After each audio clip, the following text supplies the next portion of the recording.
Alright guys, this is the last step for your monster. We're going to take him off of the loom. So the cardboard, that's the loom.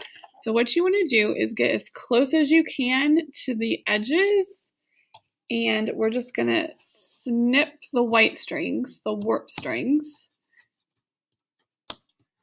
Now, I said earlier that you don't need to tie any knots for this. This is the only time you do need to tie knots, and if you can't tie knots, you just have to be very gentle and try not to knock everything off. But if you can tie knots, I'm just going to take my strings on my little warp strings here and tie them together, just like you would do on the first step of tying your shoes.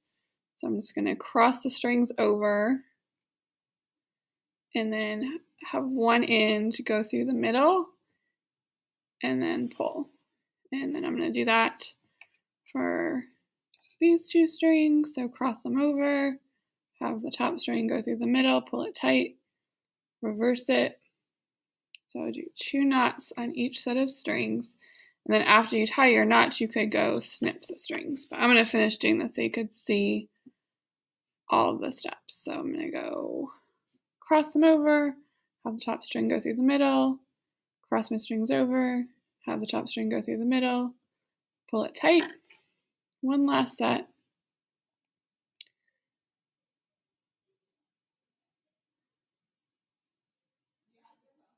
Crisscross, one goes through the top, just like that. And then we're going to do the same thing for the top. It's going to be a little trickier because your strings are a little bit shorter. Actually, I could probably just slide it off. Let's just do that. We'll just slide it off.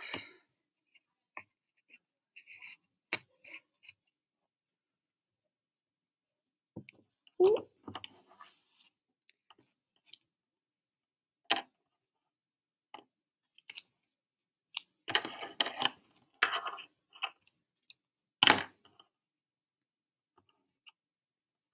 And then, let's see, I'm going to go through and just snip off any extra strings I have. I don't want to do it too close because it's a little delicate. If you do it too close, you're probably going to have some things slip out. So, just going to snip everything off. And there's my little monster. Just like that. She's adorable. That's all. I hope I get to see you soon. Bye. Bye.